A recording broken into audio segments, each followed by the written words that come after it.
pardon me, continuing on, y'all. So to us, this is what philosophy means. Hold on, put this back right here. So what is philosophy? And he explained, to deliberate well in reference, to deliberate, to act well in reference to any question. To deliberate, to act well in reference, referring, concerning, in regard to any question that emerges, and never to be carried away by impulses. Like, oh, blah, blah, blah. You know, like you felt something and you just uttered it out, like a woman would do. She's more spontaneous. So never to be carried away by impulses, but to ponder over the injuries that result from the passions. So ponder, think about the injuries that result from the passions, from hate, from love, from joy, from want and greed, need. All these are passions, and reason dominates passion.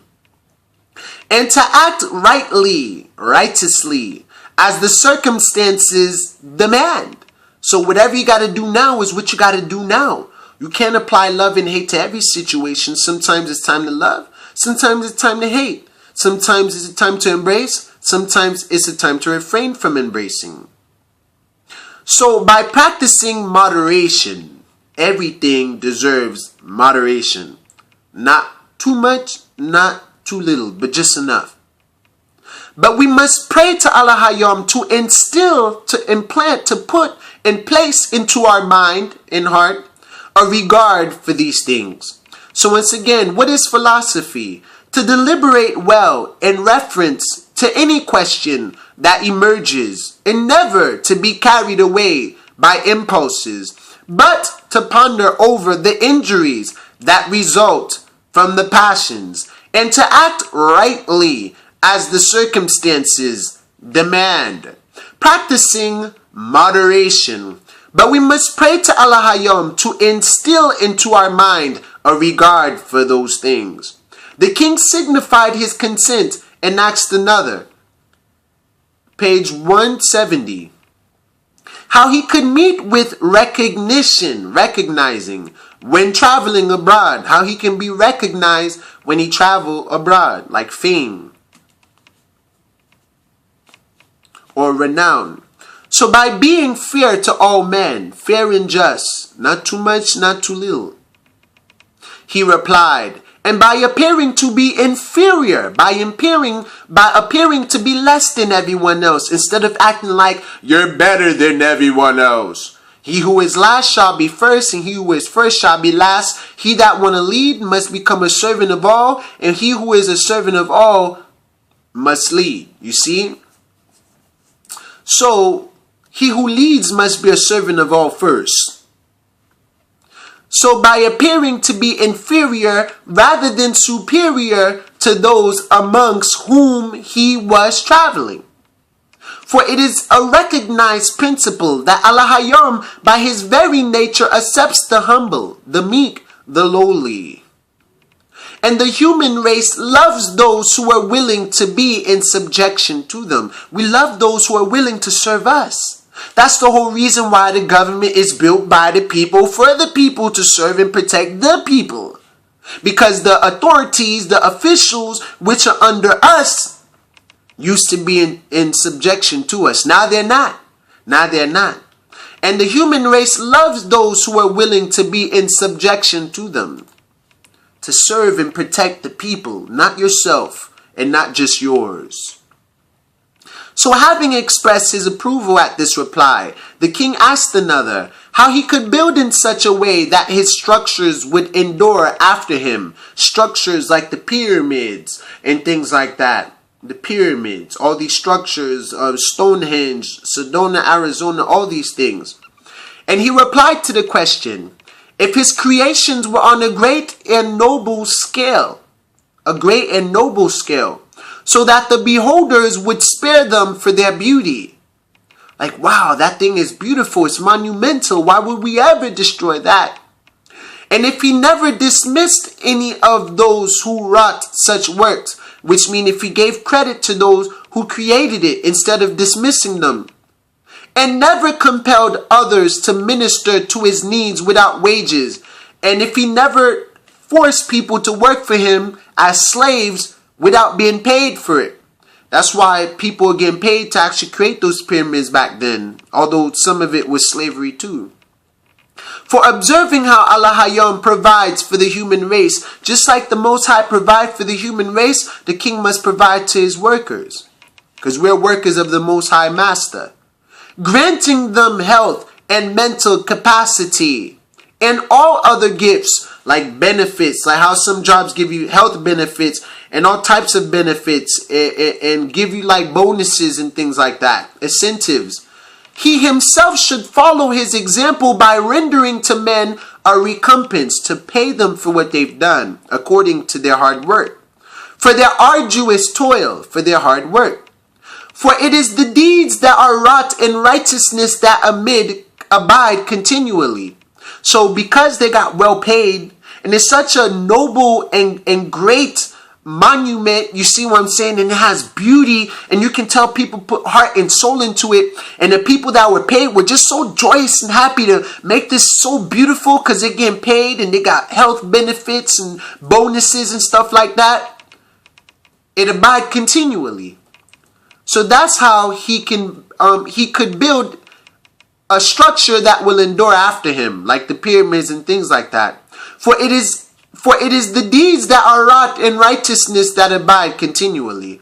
So the king said that this man too had answered well, and asked the 10th, what is the fruit of wisdom? What is the result in the offspring of wisdom? How can I realize wisdom? And he replied, that a man should be conscious in himself. Conscious in himself. Conscious of being conscious. Aware that you're aware. That he has wrought no evil, no disobedience, no wrongdoing.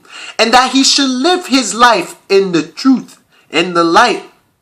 Since it is from these, the truth and the light, Almighty King, that the greatest joy and steadfastness of soul and strong faith in Allah Hayyam accrue to you if you rule your realm in piety. So I know what steadfastness is by heart, but let me make sure.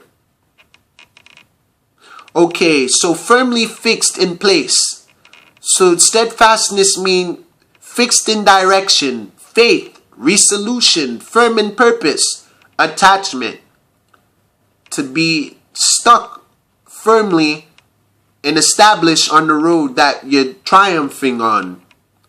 So it is proven by steadfastness in trial and in triumph. It requires steadfastness of purpose and the freedom to manage effectively and efficiently. Not subject to change, immovable. So I cannot be moved. So let's see what accrue mean. So accrue mean to come to one as a gain, addition, or increment. To increase, accumulate, or come about as a result of growth. To come into existence as a claim that is legally enforceable.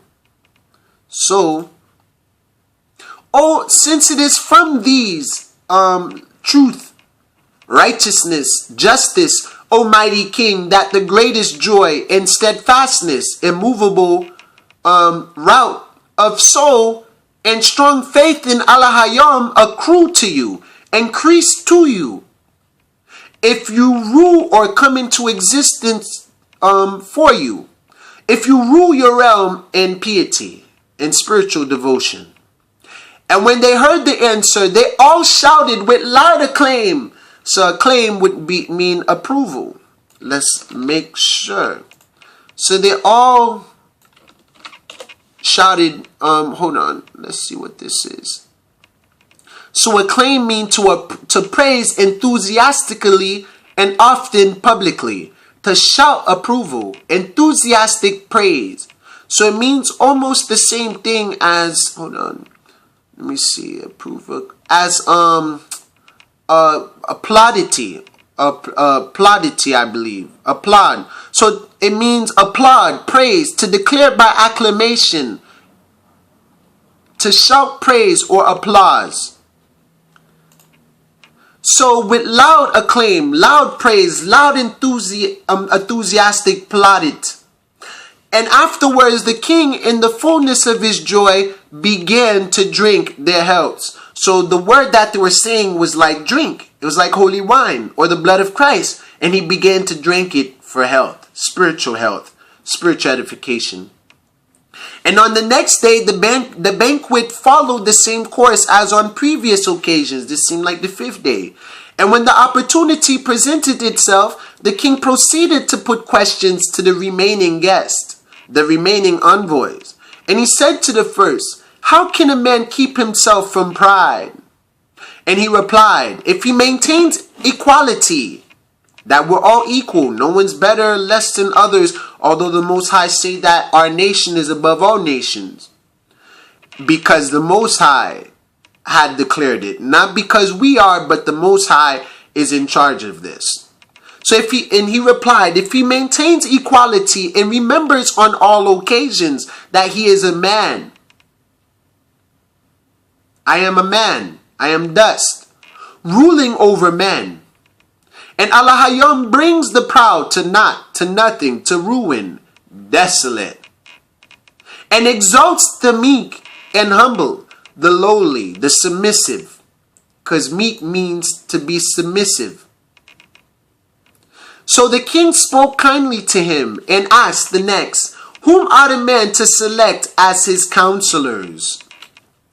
And he replied, "Those who have been tested in many affairs, and maintain unmingled goodwill towards him, and partake of his own disposition." So, who partake of his own, who partake in what he leans more to, what he's prone to doing, with unmingled goodwill, which means without a double heart, that partake of what he is inclined to do, whatever the Most High, whatever the king tends to do. So those who have been tested in many affairs, test, trial, tribulation, ups and downs, and maintain goodwill towards him, and partake of his own disposition.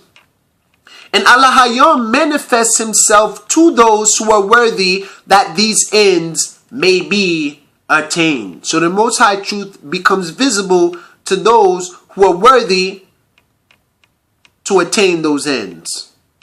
So the king praised him and asked another, "What is the most necessary possession for a king?"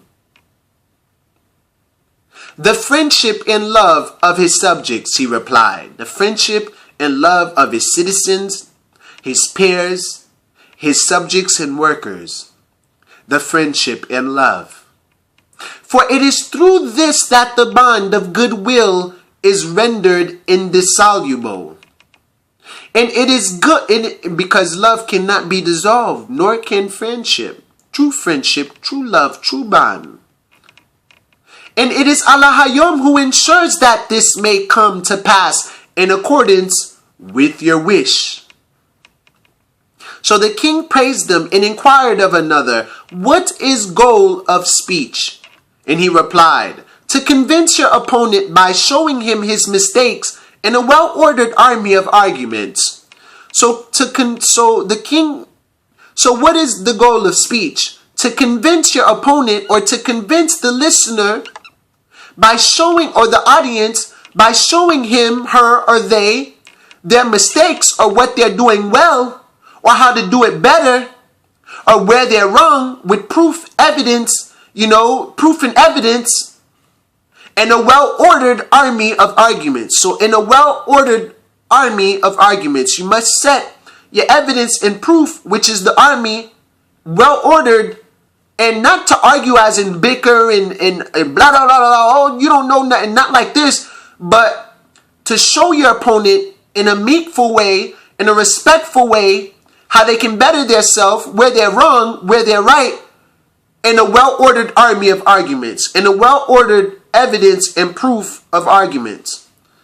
And other than that, you know what? If they believe, they believe. If they don't, they don't. What can you do? So just leave them with that. Leave them with that to juggle in mind. Leave them with the seed you planted and sowed, and watch it harvest. So that is the goal of speech: to plant, to edify, to teach, to show, to prove with evidence and proof, and to let it go. To let it go. To just plant it and leave. So for in this way you will win your hearer, not by opposing him, but by bestowing praise upon him with a view to persuading him. And it is by the power of Allah that persuasion is accomplished. So by bestowing praise upon him, like, you know what? You're very intelligent. If you added this to what you know, and if you added this to what you believe, but check it out before you speak real quick. Check it out. You see exactly what I'm saying. If you did this, and if you did that, and here's some proof, here's what some other people did and how it worked for me and others, you can accomplish far more than you've accomplished right now. So just try it. I'm not saying to do it. You know, it's up to you. You have free will, but try it. But I believe that if you did this, you would be so successful. And leave it there. So by bestowing praise upon him with a view to persuading him or her or them, and it is by the power of Allah that persuasion is accomplished. Amen. So page 171. The king said that he had given a good answer, and he has. And asked another how he could live amicably with the many different races who form the population of his kingdom. Like America is a melting pot.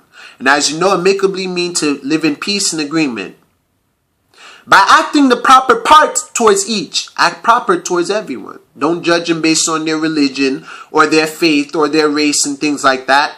Just keep the law, keep the statutes, keep the commandments, keep your distance if you need to, but never judge anyone based on their faith and belief. So by acting the proper part towards each, he replied, and taking righteousness as your guide, as you are now doing with the help of the insight, the spirit of insight, which Allah bestows upon you in this holy baptism of righteousness, holy words. So the king was delighted by this reply and asked another, under what circumstances ought a man to suffer grief? And the misfortunes that befall our friends, he replied, when we see that they are protracted and irremediable. So protracted means prolongedly sick. They are sick for a long time, protracted. And irremediable, which means, and they cannot be remedied. There's no cure, it's incurable. Prolonged sickness.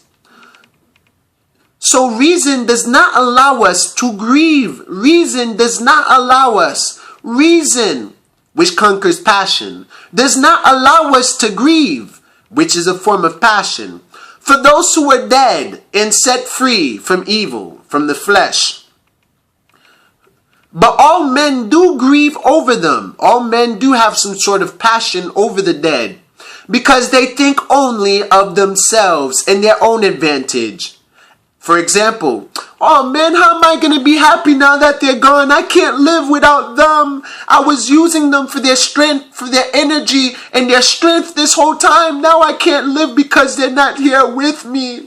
How am I going to see their face anymore? My mom, my dad, my friend, my boyfriend, my girlfriend. Who am I going to kiss now and make love to every night? I, me, mine. Now I can't see them no more. Now they're gone. I can't fill in the blank. I'm not crying because they're gone and they're free from sin and that they're resting in peace. I'm crying because I can't see them and use them anymore, even though I did not know I was using them in that way. So once again, the passions of grief occur over the dead because people only think of their own selves and their own advantage, whether you realize it or not. So it is by the power of Allah alone that we can escape all evil, even grief. So the king said that he had given a fitting answer and asked another, how is reputation lost? And he replied, when pride and unbounded self-confidence hold sway. So let's see what sway is. Pride is never being able to admit that you're wrong or to admit that someone is right. So swaying is to swing back and forth or to and fro, going here and there and back and forth, and you don't know what you believe in. To incline or bend to one side, veer. To incline toward change or as in opinion or feeling. The act of moving from side to side with a swinging motion, influence or control. So when pride and unbounded self-confidence hold sway back and forth, to and fro, dishonor and loss of reputation are engendered. So let's see what engendered is. For Allah Hayam is the master of all reputation and bestows it where He will. So it's the Most High in charge of all things. So engendered means to bring into existence, give rise to procreate, propagate, to come into existence, originate, to procreate, to cause to exist or to develop. So that's when loss of reputation is engendered. It begins to develop, to begin, to come into existence or give rise to. For Allah Hayam, the creator of all things, is the master and lord of all reputation, and bestows it where He will. The king gave his confirmation to the answer and asked the next man, to whom ought men to entrust themselves? So let's see what entrust mean real quick. Pardon me, y'all. It's important to make sure we know what these things mean. We might think it means trust because trust is in it, but let's make sure. So when trust means to give over to another fakir, to give something over to another fakir, for protection or performance, to give as a trust to, like a trust. Sestiku, trust. To give a task, duty, or responsibility. So, to whom ought men to entrust themselves, to give duty, to trust, to, put faith into? He replied, to those who serve you from goodwill and not from fear of self-interest, thinking only of their own gain. Hey, how can I earn from this? How can I benefit from this? Or I'm only at this job for dollars and for money. Or I don't really care about this job. I just want to get paid and go home. Don't trust them, people. They're living from the fear of self-interest. So thinking only of their own gain. For the one is the sign of love, and the other the mark of ill will and time serving. For the man who is always watching for his own gain is a traitor at heart. But you possess the affection of all your subjects, for all your listeners, for all your audience, your citizens, your workers, by the help of the good counsel which Allah Hayam bestows upon you. May the blessings of wise counsel be bestowed upon us. Yahweh Allahayam Brakata Bahasham Yeshua Hamashiach. Hallelujah. So the king said that he had answered wisely and asked another, what is it that keeps a kingdom safe? And he replied to the question, care and forethought, that no evil may be wrought by those who are placed in a position of authority over the people, that no one in the government are able to hurt anyone. They're not able to lie. They're not able to cheat. Matter of fact, the laws are made stricter for governmental officials because they're endowed with or entrusted with a special important position, which is in the government, in charge of healthcare, in charge of education, in charge of the finance, in charge of our welfare, and in charge of our protection. So once again, care and forethought that no evil may be wrought or done by those who are placed in a position of authority over the people, and this you always do by the help of Allah Hayam, who inspires you with grave judgment, with no partiality or favorites, you see, in the spirit of justice, if the Most High wills it. So the king spoke words of encouragement to him and asked another, what is it that maintains gratitude and honor And he replied, virtue. Virtue. Virtue is, hold on, let's look up virtue one more time. Virtue would be like conforming. So virtue is moral excellence and righteousness, goodness, chastity, like self-discipline.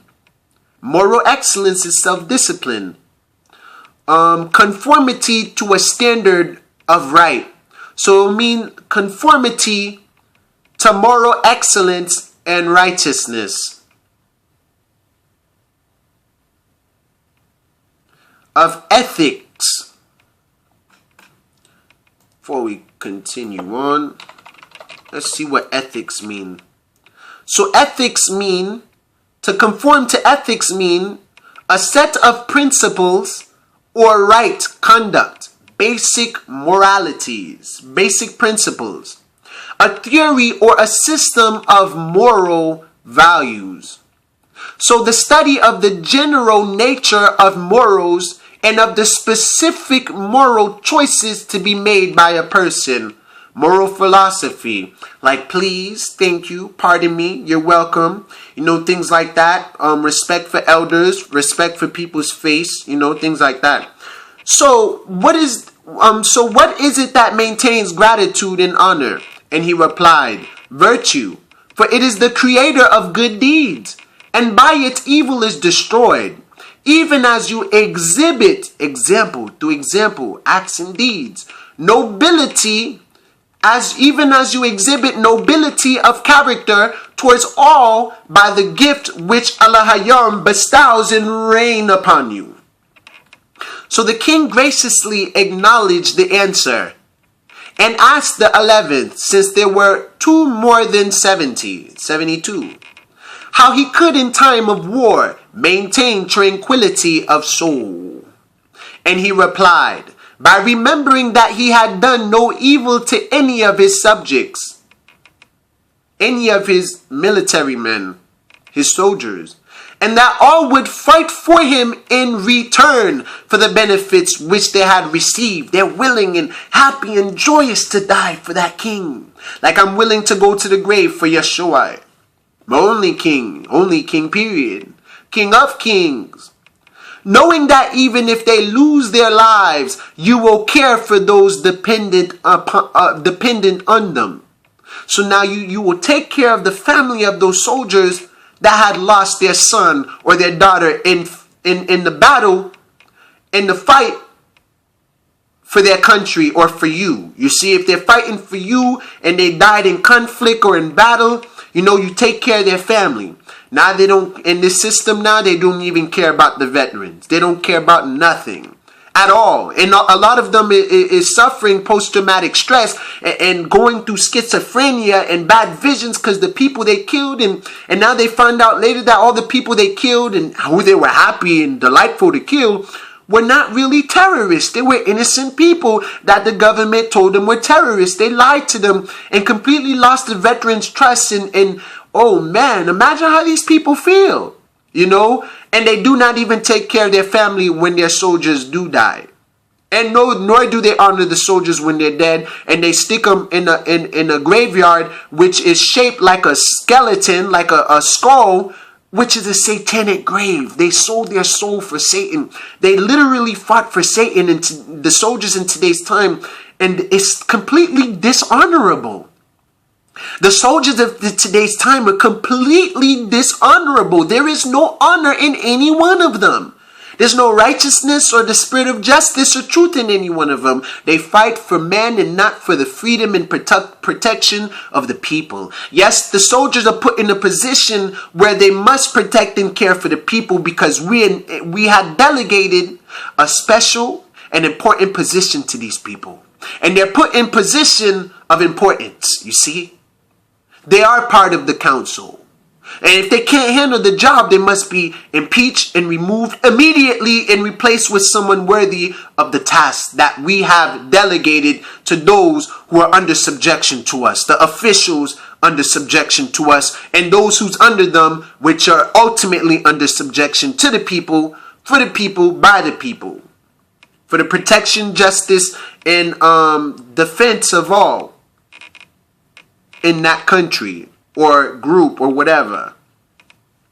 For you never failed to make reparation to any. And we Negroes, Haitians, not stuff, Jamaicans, receive no reparations. But those fake Jews, for their Holocaust, their fake Holocaust by their own people, because they're all Germans, those fake Jews, and Hitler was a Jew, technically a German, a Ashkenazi, Khazarian Jew, Zionism disease, you see, and they were killed actually in Europe, not even in Israel. It was in Europe that he slaughtered them because they're descendants of Europeans. They're descendants of Esau. You see, but they received full reparation, and their bank was the first main central bank in America, in New York, Jew York, the city of the Zionists, which is about to be attacked by Islam, because America, England, and or at least America and Israel are fighting against Iraq, Iran, Russia, China, and Syria, and a couple of other places. So we continue on. For you never failed to make reparation to any, to give back to all that lost something. So let's repair. Let's see what reparation means. Such is the kind-heartedness with which Allah Hayom has inspired you. So that's a kind-hearted act when you actually take care of the lost ones and those who lost one, and to give comfort in need and things like that in times of tribulation and grief. So reparation means the act or process of making amends for a wrong, like recompense, to repent, nakam. Something done or money paid to make amends or compensate for a wrong. Compensation or remuneration as for damage or economic loss, required from a nation defeated in war. A repairing or keeping in repair, or repairing, amending, making amends, or giving satisfaction. The making of amends for wrong or injury done. Reparation for an injustice. Usually reparations. Compensation in money, material, labor, whatever. Payable in gold, silver, dollars, whatever. Or giving us a casino like they did with what they call Indians, which I'm pretty sure aren't, and things like that. So such is the kind-heartedness with which Allah Hayom has inspired you in spirit shine. The king loudly applauded them. He applauded them all and spoke very kindly to them, and then drank a long draught to the health of each. A long draught. Let's see what drought mean. So I'm believing that we're about to be in the 5th day. So they were probably there for a whole week, for 7 days.